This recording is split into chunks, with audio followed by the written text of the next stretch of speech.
Good evening. Welcome to, what is the date today? 16th. April 16th. Welcome to the April 16th City Council meeting. I call the meeting to order. And we have some special guests who are going to do the pledge for us. And I would like to welcome the mayor-elect's children to the podium, Jackson, Thomas, Henry, and Isabel. And they are going to, if everybody would please stand, and they're going to lead us in the Pledge of Allegiance. I pledge allegiance to the flag of the United States of America and to the republic for which it stands, one nation, under God, indivisible, with liberty and justice for all. Thank you, and I'd also like to recognize that Will's mom, Emily, and his father-in-law, Jack, and his mother-in-law, Maureen, and his wife, Rochelle, are here too. So they're all in the audience. Do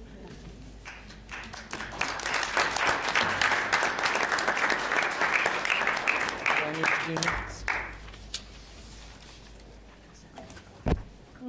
Thank you. So, councilors, does anyone wish to remove an item, or is there a motion to approve on the consent docket? Motion to approve the consent docket? What? Oh, Nope. I'd like to remove several items. Oh, okay. I'm trying to extend Mayor Noble's tenure. No, I just want to, I do want to withdraw A, D, G, H, and I. okay. Just so we can make a mention of them. All right. So is there a motion to approve the consent docket minus A, D, E, no, A, D, G, H, and I? Motion to approve the consent docket that's left. B, C, E, and F. And J. J. Second. Okay, there's a motion and a second for what Pat said. Please vote.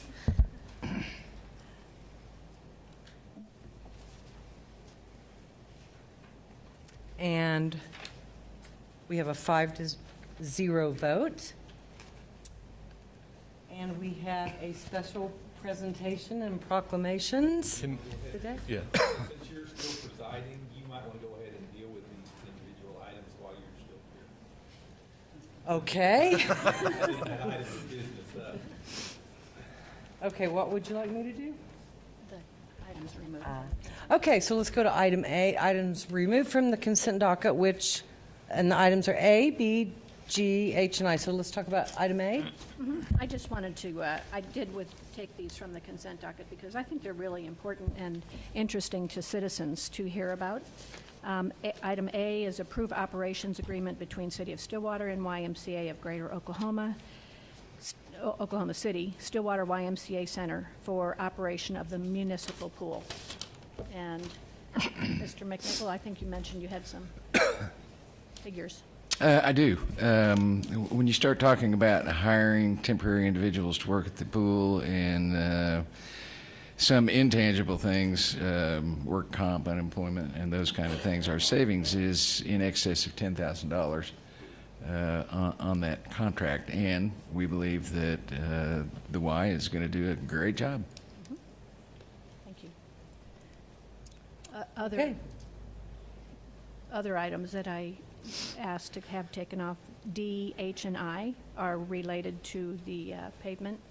And I know that we had a presentation on this several months ago.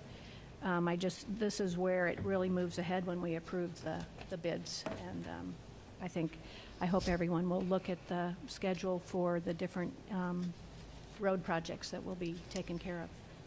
And they are on the website. Right. You'll go to stillwater.org. And then the last one is item G, authorizing the mayor to sign the Bloomberg Philanthropies 2018 Public Art Challenge grant on behalf of the Block 34 Trust.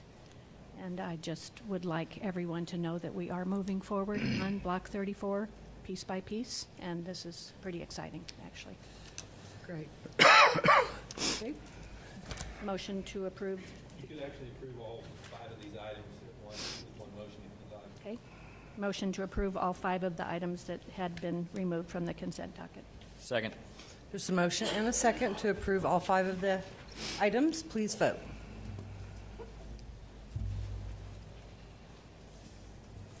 And with a vote of 5-0, all of the items are approved. All right, so now we go back to number 4, special ceremony, special presentation, and proclamation. And I believe this is, am I going to? Vice Mayor will. Okay.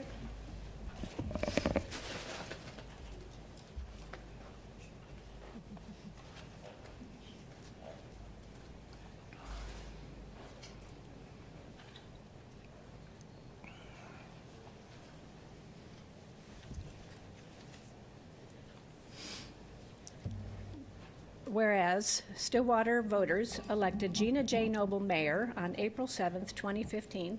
Yes, come in the camera, please.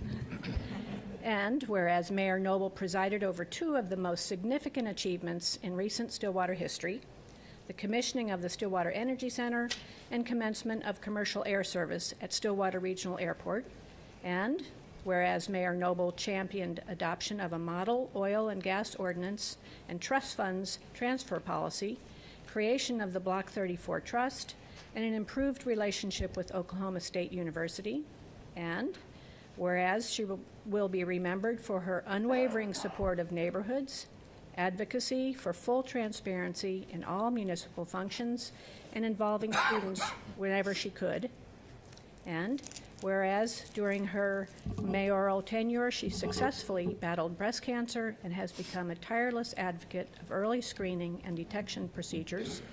And whereas words such as integrity, compassion, courageousness, capable, selfless, and inclusive are often used to describe Mayor Noble. And whereas Mayor Noble has earned the respect and admiration of her city council peers, city administration, and the citizens of Stillwater. Now, therefore, we, the undersigned mayor and vice mayor and city council, do hereby proclaim April 16th, 2018, Mayor Gina J. Noble Day in the city of Stillwater, Oklahoma, and urge all citizens of Stillwater to honor her service and wish her well in future endeavors. Gina's accomplishments were actually way too lengthy to completely list. One extraordinary event, the homecoming tragedy, required Gina's leadership, and her professional and caring presentation made us all proud in a horrible period. Gina does represent Stillwater strong. On a more personal note, I would like to say that as serving as vice mayor with Mayor Noble, that 2 words from Parker Palmer's Healing the Heart of Democracy come to mind: chutzpah and humility. Chutzpah means knowing that I have a voice that needs to be heard and the right to speak it. And humility means accepting the fact that my truth is always partial and may not be true at all. So I need to listen with openness and respect, especially to the other, as much as I need to speak my own voice with clarity and conviction. That describes Gina. Thank you for being mayor. Thank you for being you. Thank you for being a friend.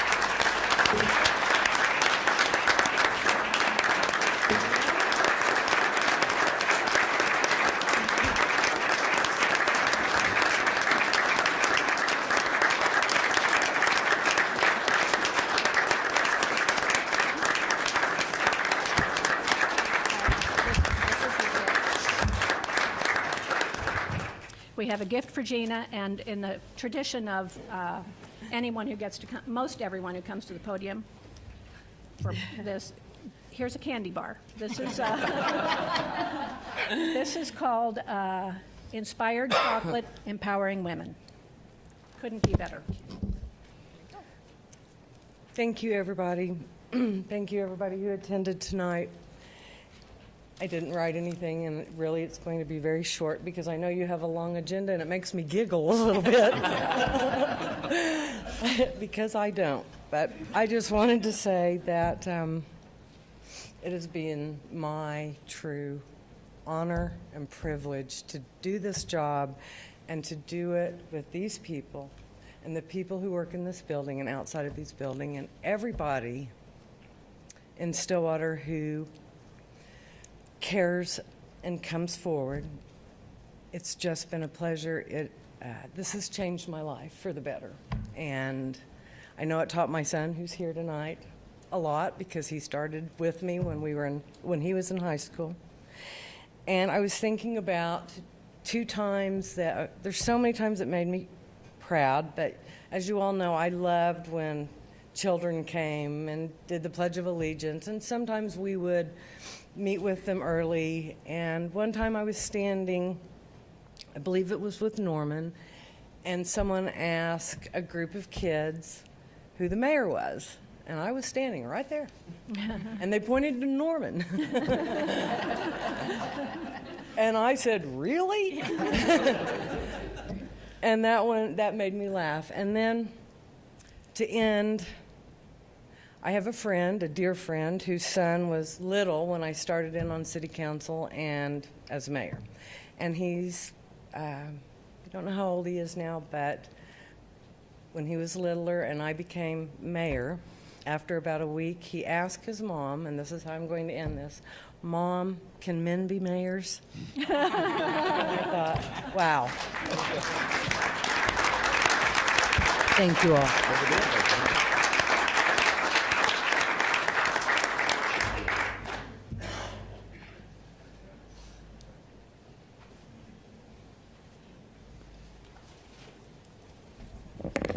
Judge,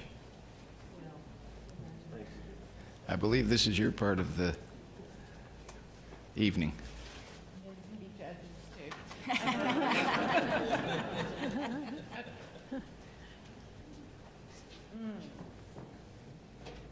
My goal is to have your face on camera and Okay. nothing but the back of my head. So, please raise your right hand and repeat after me.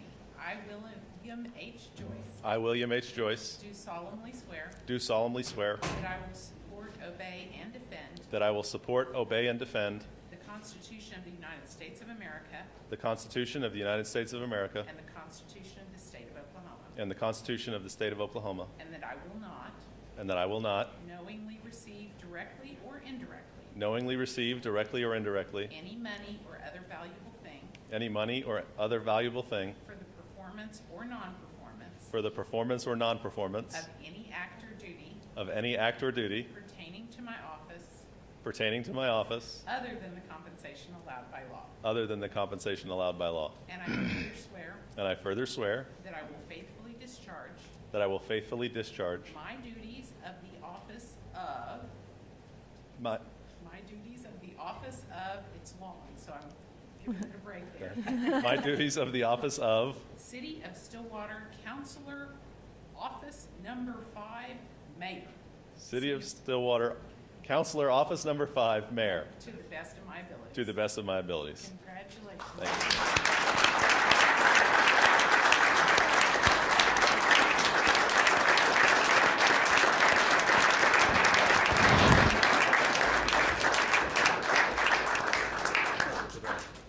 It's already done. Thank you. Do I need to sign that?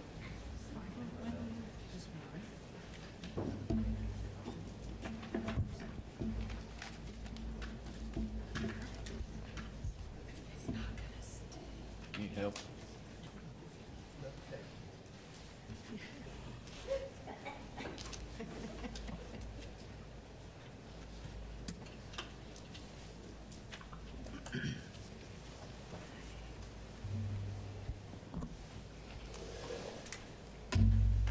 Wow.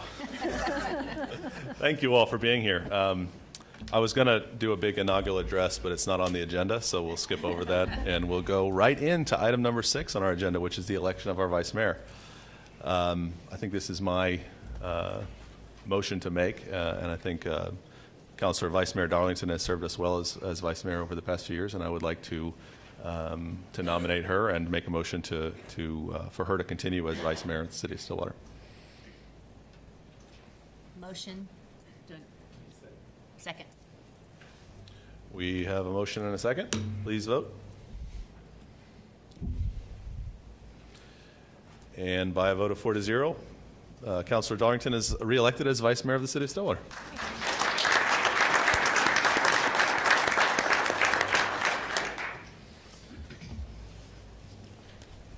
We have no one for public comment. Takes us to item 7, which is public comment on agenda items not scheduled for public hearing. No one has signed up for public comment there, so we do. It's on Primrose, I believe, Ms. Harris. It's on one of the public hearings. So that takes us to item 9, public hearings. Item A, receive public comment regarding a request for an amendment to a planned unit development located at 823 South Range Road, Primrose, CC-18-31. Mr. Dorman, did we have good notice on this item? Yes, sir. Mr. McNichol. Lance Groves of Development Services will have that report. Yes, thank you. Good evening. The amendment before you tonight is an existing PUD for the Primrose Retirement Community. The purple boundary designates the subject site. It's currently a PUD with an RSS, residential small lot, single family base. RSS is also located to the east and also to the south. RT is to the north. It's residential two-family, and Payne County is located to the west. This is a site plan showing the existing conditions. You can see in the center of the map the senior center that includes assisted living and independent living. The 4 duplexes down here are existing, and these 2 are the 2 that are proposed. This shows the aerial photo again and laying in the proposed duplexes. They'll be, they will basically mirror the existing duplexes. This is a view looking to the east from Range Road. You can see the 2-story senior living center, and then the duplexes are right here. In the foreground is are the 2 vacant lots where the duplexes are proposed to be constructed. Any questions? Will this necessitate any closing of Range Road during development? It's not expected, but that's something that we can definitely find out and report back. Okay. Yes. Any other questions, councilors? I think it's time for me to open the public hearing. We have one speaker signed up to speak, Kelly Harris. Good evening, Kelly Harris, here with Keystone tonight, located at 923 South Lowry. First off, just congratulations, Mr. Mayor, and thank you for your continued service and willingness to serve. Thanks, Kelly. A representative of Primrose is also here tonight if there's questions that I can't answer. But there's been such a demand for these duplex units, then they have room for these 2 additional. That's why we're here tonight. We don't expect to close Range any. This is a pretty standard residential build, and so all those activities would happen on site. Thanks, Kelly. Any other questions? Thank you. Thank you. We have no one else signed up to speak, so I will close the public hearing. Am I supposed to bang the gavel at that point, John? No? I'm itching to do it. Ready. I'm going to wait. You want to. I'm going to wait. And Mr. McNichol, or will we call Lance back up for recommendations? The Planning Commission made a recommendation of 4-0 to approve the application. Any further questions, councilors? Motion to accept Planning Commission recommendation to approve the request. Second. We have a motion to approve and a second. Please vote. With a vote of 4-0, CC-18-31 passes. That takes us to item B, receive public comment regarding selection of a project for the Community Development Block Grant, CDBG 2018 grant. This is CC-18-35. Mr. McNichol. Valerie Silvers, our grant specialist, will provide that report. Before she gets going, I'm going to ask Mr. Dorman if we had good notice on this item. Thank you.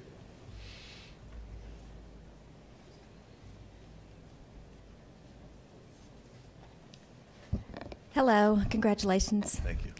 I'm Valerie Silvers, with the City of Stillwater Grants Coordinator, and I'd like to today get a project for our 2018 CDBG grant.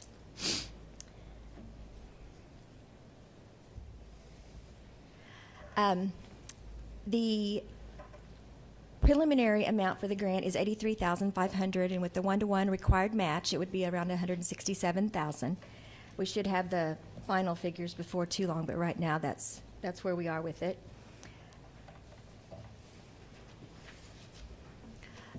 I held two public meetings in March, and then I've done lots of telephone, emails, and suggestions from the public for the grant.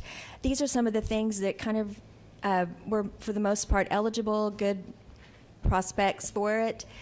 We had a couple of stormwater drainage suggestions. We had playground improvements. Water and sewer lines are usually always pretty standard too. Some sidewalk. From those, based on eligible match available, and then the program or the project being eligible for the program, three of those kind of came ahead, and basically we've got one that's sidewalks on Boomer Road, and these are the estimated values of those. And then the Strickland Park Playground, Mr. Scott tells us that the life expectancy of the playgrounds are about 5 years, and then you kind of get into liability or some kinds of issues. So we'd like to replace that playground. And I'll give you a little bit more information. This other one is a stormwater drainage project. I spoke with Monty Carnes about that, and he does have this project on his long-range scope. So the first one is located, this is Boomer Road right here, and then this is McElroy, and the people are crossing and walking to this bus stop right here, and as you can see on this photo, they're making a trail. There's no sidewalk there for them to get to that bus stop. Monty tells me that project is about 200 foot of sidewalk. It's very inexpensive, $7,000 to $10,000, depending upon how much of the intersection they get into with ADA compliance would make the difference in the cost factor. He also did tell me that there's going to be some construction at this intersection in the fall, and that would be a good time to do it. However, they want to start that around September or early October, and I don't think the grant will be ready to start by then, so that could be a problem. But they acted like were going to do that anyway, even if the grant was not ready for it. But obviously we'd like to use the grant if possible. But then this is the playground, and this is the estimate for just replacing all the equipment in there. This is actually what's been looked at, what he actually wants. He's got some little sound machines over here and it's going to be in the same footprint that it currently is. It's just new equipment. And they're going to add some benches and new picnic tables and things along too. And then finally, the water lines that are proposed, one of them is on Elm Street between Duck, this is Duck right here, and the university. So basically that's kind of a high traffic area. And the drainage is right between that parking lot and George's Stables, or whatever it's called, I don't know. And Monty tells me that the deal is that these are just small drainage lines that are old and need replaced, but the major problem hits when they hit the trunk line here. So this is a pretty big project. And the other one, if you'll look at this map down here on the corner, it's very near that. It's right here on Duncan Street. And this is the OSU baseball stadium, so you can tell the location. It's just a few blocks north of the other area. So I'm thinking it's probably coming on this trunk line, and they're meeting. So that's a pretty big project. And like I say, he does have that on his radar. but it's not in design yet, so it would not be quick enough to spend this grant on it. So once again, the grant's pretty small this year, and that's going to prohibit some. However, we do have match for all of those if they're considered, and you guys can pick one or as many as you want or whatever. Does anybody have any questions? I guess I have a question for Okay. the Strickland Park, and then also for the sidewalk. It goes Okay. a little over. It'd be, Right? Can we put additional money from the city in, or does it have to be just grant money used for the projects? We can always put additional money if it's available, yes. Yes. In fact, most of them have more match than there is grant a lot of times. I know, Valerie, that there are some people in town talking about park equipment that would be accessible for developmentally, physically disabled persons. Right. Would they have input into this redo? Yes, and this is one of the only ADA compliant parks in Stillwater, and it's our most used park, Strickland Park, and it's currently ADA accessible, and we plan to put ADA accessible right back in there. There's another level of playground equipment that would be developmentally appropriate for persons with particular physical handicaps. Well, certainly. I mean, we don't have anything set in stone. If there's a unit or something that we could add, that'd be great, because it really is a little bit under budget right now. Okay. According to. Well, I'm sure they could pump it up. I'm sure we could find another 5,000 or 6,000, but use it all. But yes, of course we could do that. Vice Mayor, if this is the option the council chooses, if you'll give us that group's contact information, we'll work with them. I will. If there aren't any more questions, then. I was just going to ask briefly. Oh, sure. Why Strickland? And it sounds like it's our busiest park. It is our busiest park, and that equipment is over 5 years old, and they say the longevity of it is about that long, is what Mr. Scott tells me. So, and we're last year's grant is putting the skate park in there, so we're just going to kind of tear the park up fairly close together, but get all new stuff in there. Okay. Any other questions, councilors? All right. I will go ahead and open the public hearing. There is no one signed up to speak, so I'll close the public hearing. And I will. Oh. That was kind of fun. I love it. I love it. Just because of the size of the project and the money available, we feel like the Strickland Park would be a perfect fit for that, and would like to see that happen if the council is agreeable. Councilors? Yeah. Motion to accept the staff recommendation to choose the Strickland Park for community development grant. And sign the agreement. And sign the agreement. I'm sorry, I should have said that. Oh. I'll second that. We have a motion and a second to accept staff recommendation and sign the agreement authorizing the grant. Please vote.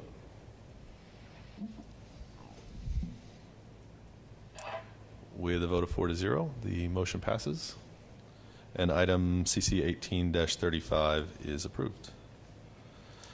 That takes us to item C, receive public comment regarding the proposed City of Stillwater operating budget for fiscal year 2018-19. Mr. Dorman, did we have good notice on this item? Yes, sir. Mr. Dorman, or, sorry, Mr. McNichol. Our CFO, Melissa Reams, will provide that information.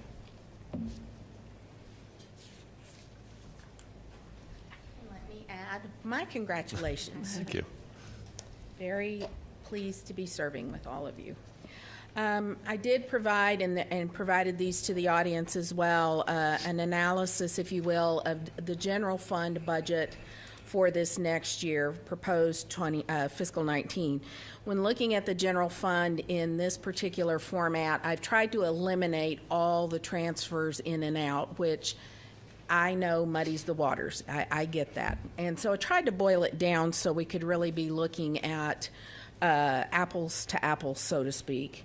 On the report, I've given you actual 17 numbers, current budget for 18, and proposed budget for 19.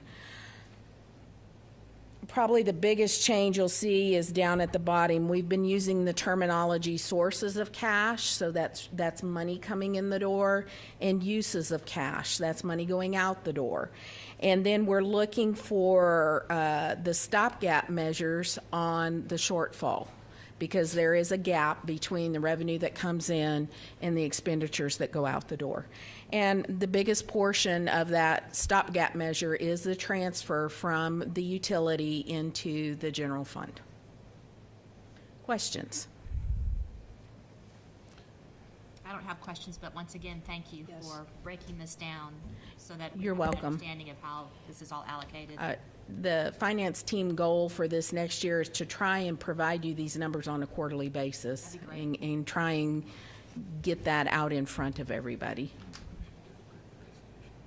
I think it's also interesting and necessary to have written down what's mandated by state law, by It's city very interesting because you don't realize what is either in a city ordinance or in a state statute that's provided for. Yeah, you think you have all this money to play with, and Somebody's already spent it for you. Well, and I would like to mention that I really appreciate the efforts that's been made to make this understandable, because as you all know, if you look at the overall city budget that comes in reams and reams and reams of paper, trying to follow all that, as they say in the movies, follow the money, is pretty difficult. So again, I appreciate all Melissa's and all of Finance's efforts to do that. Councilors, other questions? I would just comment that you can see the revenue goes down each year from 2017, 18, and then projected in 2019. We're still working on shoestring. That is a good point. And at the same time, if you notice, the sources under uses of cash has also gone down each year, 18 to 16 to 14, which is an indication of the very difficult work Mr. McNichol and our city staff have done to get the expenses of the city to a point where we're not quite as over as we have been in the past. So we appreciate those sacrifices that have been made, and would just reiterate that they're not sustainable, and we need to figure out ways to get more money into the city. Other comments? I will open the public hearing at this time, and there are no speakers signed up at this point, so I will close the public hearing. That one wasn't very good. Kind of bounced a little on me. Thank you very much. Thank you. I don't think we take any action on this tonight. You still have the reading of the adoption resolutions, and that will come in May. Is that Okay. Along with approval of the transfer amount based on policy. Thank you. Those will come up in May. yes, sir. Okay. So that finishes item 9C and takes us to item 10 on the agenda, resolutions. Item A, resolution number CC-2018 something else. A resolution of the Stillwater City Council authorizing submission of an application for federal funding to rehabilitate runway 4-22 at Stillwater Regional Airport through FAA AIP Grant 3-30-0090-26-2018. This is CC-18-33. Mr. Dorman? This would be resolution 2018-05 that did not was omitted from the agenda entry.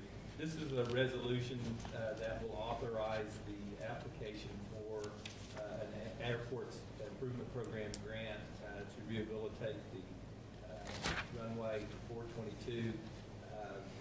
The match is indicated there in the resolution. I believe it's about $2.5 million comes from the FAA. The city's portion is $300,000. And if you approve this, then that will also authorize the mayor and vice mayor to execute all necessary documents in conjunction with the grant application. And then the flurry of things that come afterwards, the DPE and endorsements and some of those things. So just by adopting this, you will basically allow that project to move forward. Thank you. Councilors, any questions or comments?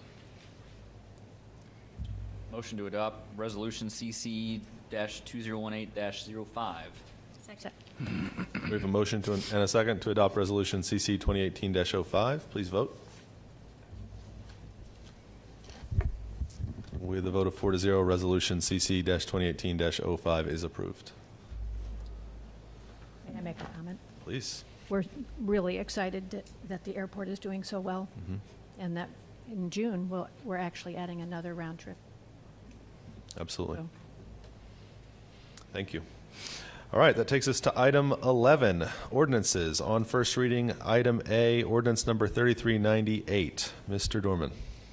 Well, as is the custom, whenever each new mayor comes in, I certainly will defer to them with the reading of the ordinances. But if you choose for me to continue with this tradition that your predecessor, Mayor Bartley, has started, then I will certainly comply. I'll take the reading this time, and we'll see how bad it gets, and then I may pass it off to you in the future, if that's okay. I need the practice. All right, so ordinances on first reading, item A, ordinance number 3398, an ordinance closing a portion of the right-of-way of Wicklow Street at or near a property addressed as 701 South Wicklow Street, as more particularly described in this ordinance.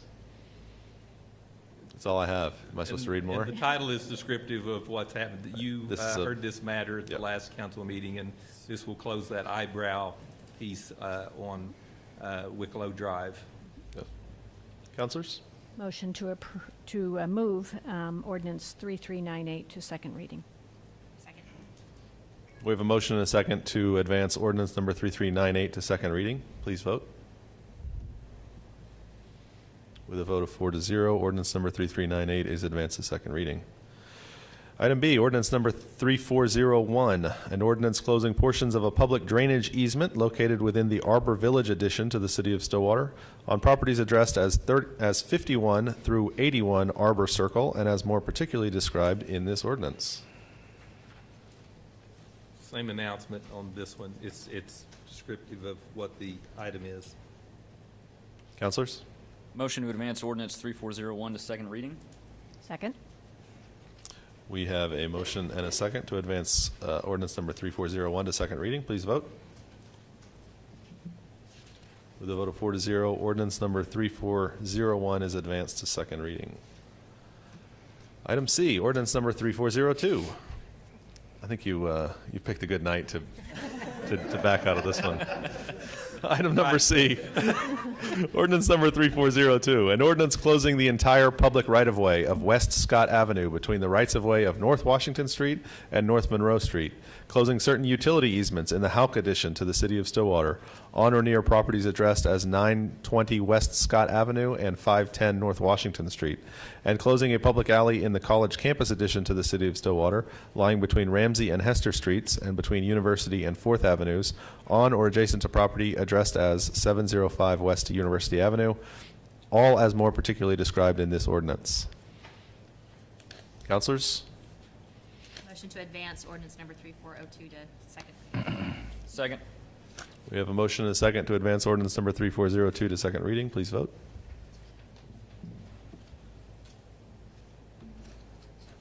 With a vote of 4-0, ordinance number 3402 is advanced to second reading. Item D, ordinance number 3403, an ordinance rezoning attractive land at or near 810 North Lincoln Street, as more particularly described in this ordinance, from a residential 1 and 2 family RT district classification to a residential 2 family and multifamily RTM district classification. Motion to advance number 3403 to second reading. Second. We have a motion and a second to advance ordinance number 3403 to second reading. Please vote.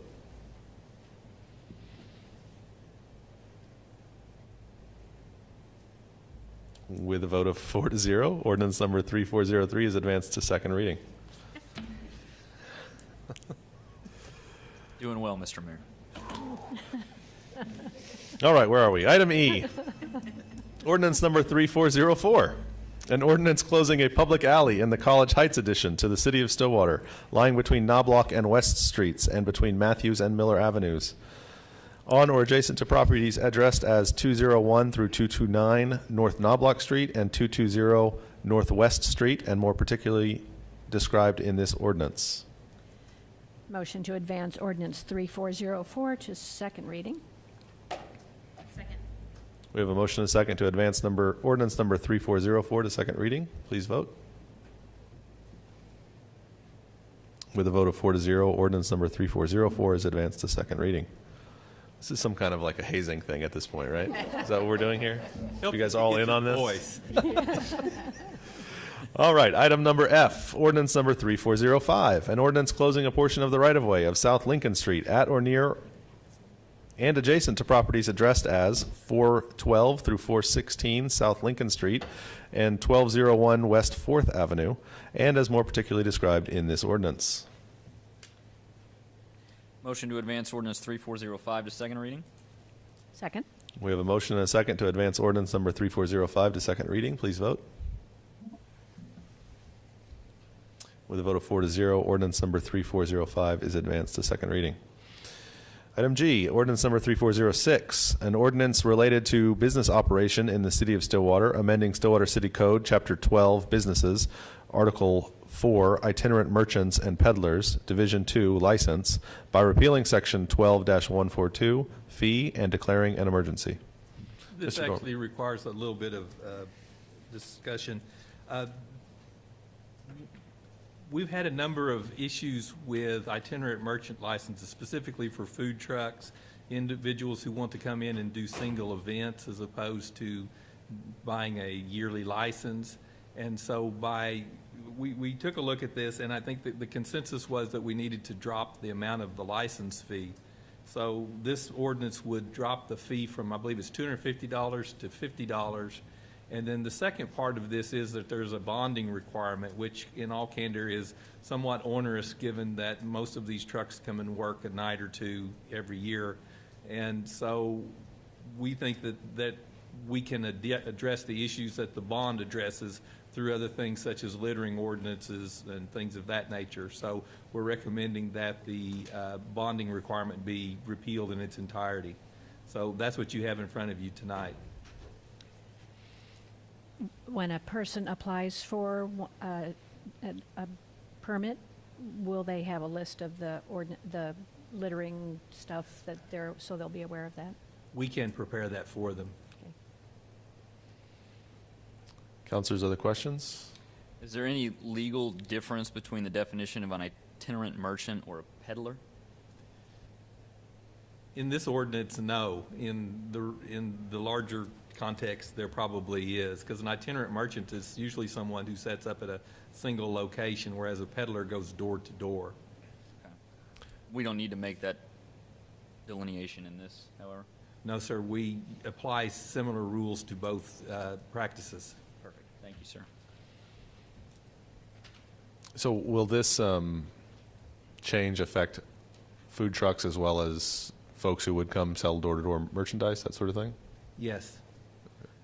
But with the food trucks in particular, it seems to be something that we have needed for a year or two.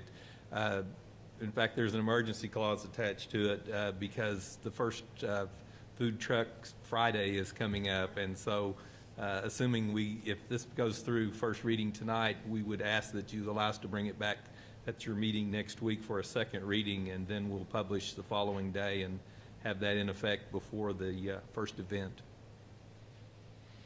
So the idea being we'll get more variety and different food trucks here who maybe wouldn't have come because of the onerous requirements previously? That's my understanding. Excellent. Any further questions from the council? Motion to advance ordinance 3406 to second reading. Second.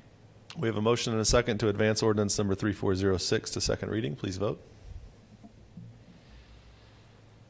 With a vote of 4-0, ordinance number 3406 is advanced to second reading. On second reading, item A, ordinance number 3396, an ordinance related to land development in the city of Stillwater, amending Stillwater City Code, Chapter 23, titled Land Development Code, Article 25, titled Corridor Redevelopment Area Planning District, adding a new section 23-442.1, titled Public Realm Improvement Requirement Triggers, providing for the identification of properties that are required to make public realm improvements, adding a new section 23-442.2 titled Exemptions to the Public Realm Improvements Requirement, providing for the identification of properties and criteria that shall be exempt from making public realm improvements, and providing for severability. This is a second reading of the changes to the land development code for floor-based code area. Yes. Motion to adopt ordinance number 3396. Second? We have a motion and a second to adopt ordinance number 3396. Please vote. With a vote of 4-0, ordinance number 3396 is adopted. Item B, ordinance number 3400. An ordinance closing the public utility easement located east and perpendicular to North Lincoln Street, north and parallel to West McElroy Road, and south of Tyler Avenue on properties addressed as 813 North Lincoln Street and 1124 West McElroy Road, as more particularly described in this section 1. Councilors? Motion to adopt ordinance number 3400. Second. We have a motion and a second to adopt ordinance number 3400. Please vote. Oh, I forgot to vote. With a vote of 4-0, ordinance number 3400 is adopted. I like how you threw in a McElroy Road thing there to make sure we knew how to pronounce it. All right, that takes us to reports from officers and boards. Mr. Dorman. Nothing to report tonight, sir. Mr. McNichol. Several items, Mayor. Thank you. City of Stillwater would like to congratulate 5 members who joined our electric utility team who were recently promoted to journey linemen. Brandon Davis, Seth Gibson, Michael Mills, Jacob Stockwell, and Kevin Toll. These 5 successfully completed a 4-year apprenticeship program requiring 8,000 hours of on-the-job training. It's a pretty significant amount of training. Next, I really would like to provide the city's thanks to Senator Duggar for his work on the bill that ended up being passed inside the 1019XX legislation that was designed to give revenue for education. Senate Bill 337 has not been acted upon because much of that language was transferred into 1019XX to fund those education issues. The city should be a beneficiary of this online sales tax collection, but I want to caution everybody that we're probably looking at a year to 18 months before OTC and everyone gets all that together and we start seeing revenue come in. Next, the film Resilience. We'll have a showing May 1st at 6 p.m. at the library. It's free, and it is a show about, there's a group in town that's been working on this issue, and it deals with trauma that children experience in their youth and how it affects their life, throughout life. And I think all of the council has maybe seen that film. It's a pretty interesting film, and these trauma events that children, and way too many of them in Oklahoma, experience truly does affect their life, and the idea is to try to fix that. Finally, everybody knows that there were some significant fires in western Oklahoma, and we did contribute to that in the form of Rob Hill, our emergency management director, who went there and provided staging and other management issues. And then we did have one fire crew that went up and spent a shift there. That I think we thank our lucky stars and count our blessings that no significant fires occurred close to Stillwater, because the way that wind was blowing, there wasn't a chance they were going to make progress on that fire until it diminished. We also need to pray for rain. So, thank you, Mayor. Thank you. Councilors. Councilor Zanotti? I do. There's a new video showcasing the City of Stillwater Standards of Excellence, and it was just recently released. And these standards are connected, performance-driven, proud, respectful, responsive, and trustworthy. And you can watch the video at stillwater.org/news or on the city's social media platforms. And if you have a chance, please take time to do it. The city staff did an excellent job not only articulating our standards of excellence, but being proud of that they actually live and work by them. So I'm very proud of this video, so kudos to them. Thank you. Vice Mayor Darlington. Sales tax update. In April, the City of Stillwater's sales tax apportionment increased by 4.96% compared to this time last year and is up by 1.4% year-to-date. Good news. These sales tax collections are from February 2018 transactions that were reported to the Oklahoma Tax Commission in March 2018. Use tax in April 2018 was up 75.39% from last year. It's everyone reporting their online sales. Yeah. The cigarette tobacco tax is up by 6.22%, with hotel motel down by 1.07%. For more information, go to stillwater.org/budget. Thank you, Vice Mayor. Councilor Wedlake. Thank you, sir. So this year's Stillwater Trash Off was a success with beautiful weather and a large youth turnout. 113 bags of trash, a Christmas tree, a suitcase, 17 baseballs, a large antique clock, and recyclables were collected. The council would like to say thank you to the volunteers who donated their time to help keep our city clean. The Stillwater Trash Off began 12 years ago to prevent trash from getting into waterways, and this year was another rousing success. So thank you to everybody that donated their time and efforts to that. So. It's really a great event. There were a lot of folks out there this time, including my son Jackson, who picked up a few interesting items as well while he was out there. Several baseballs, apparently. Yeah. Did you have something further, Vice Mayor? Oh, yes. Please go ahead. Just want to remind everyone that this coming weekend is the Stillwater Arts Festival. Absolutely. And that is, and the Jazz Festival. Jazz, Or blues, blues. yeah. Wonderful events. Be certain to be there. You will feel really sad if you miss any piece of it. So do yourself a favor. Yep. Absolutely. I will also add that the City of Stillwater is holding its spring household hazardous waste collection event on Saturday, April 28th. So that's not this weekend, but the next, from 8 a.m. to 1 p.m. at the Stillwater Convenience Collection Center at 807 South Perkins Road. Residents are encouraged to drop off household pollutants free of charge, including oil-based paints, pesticides, household cleaning products, pool chemicals, mixed fuels, and fertilizer. The center will not accept yard waste during the event's hours, but will start accepting yard waste again from 1 to 4 p.m. All right, that takes us to, I think, item 13, which is to adjourn. Do we have a motion? So moved. Second. We have a motion and a second to adjourn. Please vote.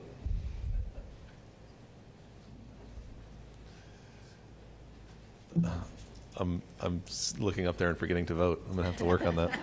With a vote of 4-0, the Stillwater City Council meeting is adjourned. That's fun. That was a good. That was a good one. All right, that takes us to the Stillwater Utilities Authority meeting, which I will now call to order and find my agenda. There it is. Item 2, consent docket. Does anyone wish to remove an item or have comment or question about the consent docket? Motion to approve the consent docket. Second. We have a motion and a second to approve the consent docket. Please vote. With a vote of 4-0, the consent docket is approved. That takes us down to item 5, general orders. Mr. McNichol. We have a report that our electric Director? director will. I was writing a note and was just caught. That's all right. Provide on distributed energy. Generation. Good evening, trustees. Lauren Smith, Electric Utility Director, here to talk to you tonight about our distributive generation tariff resolution. Throughout this presentation, I'm going to say DG for short. That means distributive generation. During the first meeting in January, we met to go over options concerning DG rates. And after that meeting and on the recommendation, we were directed to create a rate around the avoided cost for all customers approach. This approach offers several key features. It minimizes cross-subsidization across customer classes. It has no economic impact on the SUA. It requires a 2-meter installation, 1 meter to record the customer's consumption and is billed at their applicable rate. And the second meter is to measure all their generation, and the idea is that it will be credited at the utility's avoided cost. The energy credit for any billing period is limited to the customer's maximum energy usage during any billing period from the previous calendar year. No credit will be provided by the utility for any generation above this amount. And the approach allows for installations over 100 kW. We currently have 6 existing customers on the net metering program, is what we call it now. And in each of those agreements, there's a clause in there that allows for either party to terminate the agreement within 30 days. We would rather have a smooth transition into the new rate and incentivize those 6 customers to come on board with our new rate. You know, we're proposing that if they would sign up for the new rate, we would pay for any costs for them that they may incur to add the second meter to their service. After the 1 year, if they don't get on board, then that's when we can initiate the out clause, and basically they'll have to come on board with us then. But we really hope that they'll transition with us and be well. The last item during the presentation that we had in January, we mentioned at the end that any rate design that we created around DG would have to be approved by Grand River Dam Authority, and we did send that off to Grand River Dam Authority, and they responded that it was within the realm of our contract, and they agreed to it. So there's not really any action necessary for this item, but it is recommended that the trustees approve the resolution establishing the DG tariff that will come next. And so with that, I will answer any questions. Dan's here. We're all here to answer anything that we might need. Trustees? I'm just going to say thank you, the same thank you to Melissa. This was a very nice, it was not necessarily an easy read, so to speak, but it definitely explained the process and reminded us what we talked about in January, and you broke it down, so thank you. I was able to follow it. And Thank you very much. I especially like the existing customer transition. Thank you. And I also wonder, what is the cost of a second meter? $200, $300, somewhere in that range to get it installed and all that. The meter's probably $100, and then there's going to be some contractor work that may need to be done. And future customers that do decide to do distributed generation, they will not be subsidized for the meter installation, correct? They will be charged the actual cost of the meter installation. Okay. Yeah, it's in so these 6 people right now are the only ones that are grandfathered in, so to speak. Yes. Gotcha. All right. I had a bit of a question about how you set the limit from the last year's usage. Does it roll over every year? Is it something that will change, or is it from their first year on the program, that's their limit, or does it change each year? Right. A new customer, I guess it could change every year. Yeah, it's the previous year, and the idea of that is that we don't want customers overbuilding their system and really penetrating our system or putting a lot of energy on our system. We want them to be neutral.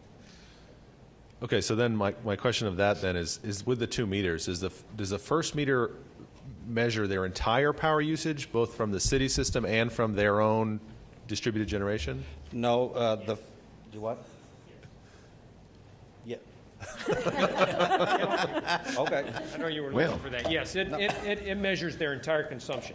Yeah. Let me back up to the last one too, because I just wanted to make sure that I read this right. But it does say on the credit limitation in the tariff document, it says that the energy credit for any billing period described in Section 3 above is limited to the customer's maximum energy usage during any billing period from the previous calendar year.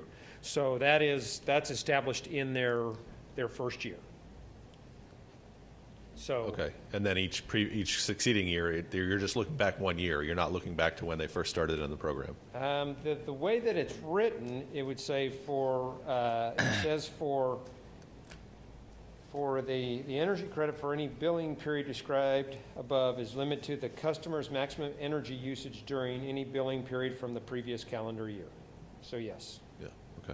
So that was my concern about the way the metering's done then, because Yeah. if we're basing it on the previous calendar year and they had their own distributed generation in the previous calendar year, then their net usage was probably really low. Correct. And then their limit would be really low. But if we're measuring Right. everything they used, So their it'd be own a power rolling, and every ours. 12 months we would check that. Okay, and then but reset it. but that limit is going to be set by their total power usage, both from their distributed generation and from our system, rather than just what they're buying from us, right? Because if it's just from what they're buying from us, that's going to be really low in their second year because they're generating their own power at Yeah, that point. it's based on their maximum energy usage. So usage is what they would consume. And that's so gonna be that's the up. combined, what Both. they generate and what we Okay. deliver to them. Okay. And yes, and on the 2 meters, 1 meter will meter 100% of the output from their generation unit, and then the other meter will measure 100% of their consumption. And 100% of their consumption includes what they consume from what they've generated and what they have consumed from what we have delivered to them. So on their bill, from the total consumed, they're going to be Right. charged for everything they consumed, Yes, and then they're going to at be their- credited back whatever part of that they generated. Yes, but they're going to pay the retail rate for what they consume, and they're going to get credited back the avoided cost for the generation. And that was the balance that we had presented. Because under the net metering is right now, with the program that we have now, that basically what it is kind of self-descriptive. It takes what they have generated and it's taken away from what their consumption amount is. So they're basically getting credited, or they're getting credit at retail rate. And so what we've said is that in order for this to be a balance or zero impact, that we would credit what they've generated at our avoided cost. But if we're billing them total consumption off of meter 1, part of that is what they generated, and then Correct. we're Could only be. crediting them back the total avoided cost. Right. Then they're actually paying us money for power they generated They could be, at yes. their house. That is correct. Otherwise, we would be, our other ratepayers would be subsidizing that if they are getting credited at full retail rate. Okay. So if our avoided cost is probably in the neighborhood of between 3 and 3.5 cents per kilowatt hour, our retail on that is somewhere between 10 and 11 cents per kilowatt hour. And the difference in there's other charges from GRDA, and then we have our distribution system, Yep. and then we have the transfer to the general fund in there. So if we're not collecting the costs of our transmission system, our distribution system, and the transfer to the general fund, those individuals are benefiting from that would Yep. have to be picked up otherwise. Thank you. That's helpful. Counselors, or trustees, any other questions? Lauren, I have one little question. All right. What, 100 kilowatt, Yes. is that like a house or Yeah, could be. just a regular house? Could be. But like Depends Walmart is, Oh, no, yeah, no. Walmart's a lot more. The 100 kilowatts limit that we've set is really an average. Yeah, most systems are so much smaller than that. Yeah, very small. thank you. And just so I'm clear, so that's per billing period, which is monthly, correct? So we're not taking the entire year before. We're taking the largest billing period, the largest 30-day period from the year prior. Right. And that's going to be their maximum. Right. Okay. All right. Okay. Thank you, Lauren. Thank you. That takes us to item 6A, Resolution SUA-2018-1, a resolution establishing an distributed generation tariff, SUA-18-12. That's a tough one. Yeah. Councilors, questions about the resolution or a motion? Motion to adopt Resolution SUA 2018-1. Second. We have a motion and a second to adopt Resolution SUA-2018-1. Please vote. And with a vote of 4-0, Resolution SUA-2018-1 is approved. Item 7A, reports from officers and boards. Mr. Dorman. Request an executive session pursuant to 25 OS subsection 307B4 involving confidential communication between the City Council and the City Attorney concerning a pending investigation, claim, or action with Portzilla Corporation. It is my opinion that disclosure of this matter will seriously impair the ability of the City Council to process this claim or conduct a pending investigation, litigation, or proceeding in the public interest. Thank you. Mr. McNichol. No item, sir. Trustees? No items. I will jump in here at this point and say something that I should have said at the last meeting, but we do have an open trustee seat and an open council seat, and we will be taking applications for appointment to that seat starting now. Interested applicants for the open seat can contact the city manager's office. We'll also have an application available online soon, but we'll start taking those applications here quickly and start the process of appointing someone to fill the open seat. All right, item 9, executive session. Do we have a motion? Motion to move to executive session. Second. We have a motion and a second to move to executive session. Please vote.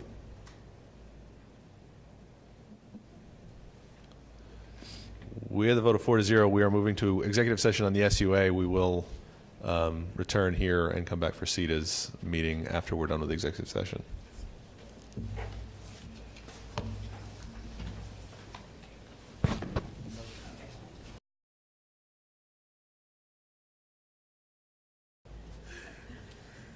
All right, we need a motion to reconvene. Me too. The Stillwater Utilities Authority meeting.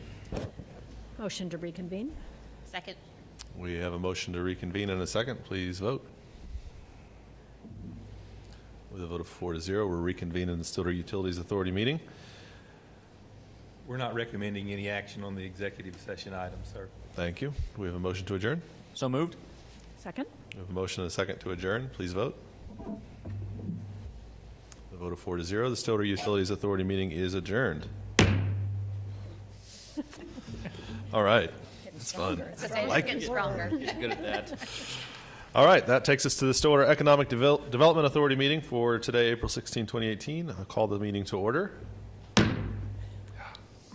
fun. Consent docket. Is questions or motion on the consent docket? Motion to approve the consent docket. Second. We have a motion and a second to approve the consent docket. Please vote. With a vote of 4-0, the consent docket is approved. Takes us to item 5, miscellaneous reports from officers and boards. Mr. Dorman. Request an executive session pursuant to 25 OS subsection 307C10 for the purpose of conferring on matters pertaining to economic development, including the transfer of property, financing, or the creation of a proposal to entice a business to locate within the city of Stillwater, because public disclosure of the matter to be discussed would interfere with the development of products and services and would violate the confidentiality of the business. Thank you. Mr. McNichol. No item, sir. Trustees, No. No, sir. we have a motion to enter executive session. Motion. Moved. Second. I have 2 motions in 3 seconds. Please vote. With a vote of 4-0, we'll enter into executive session.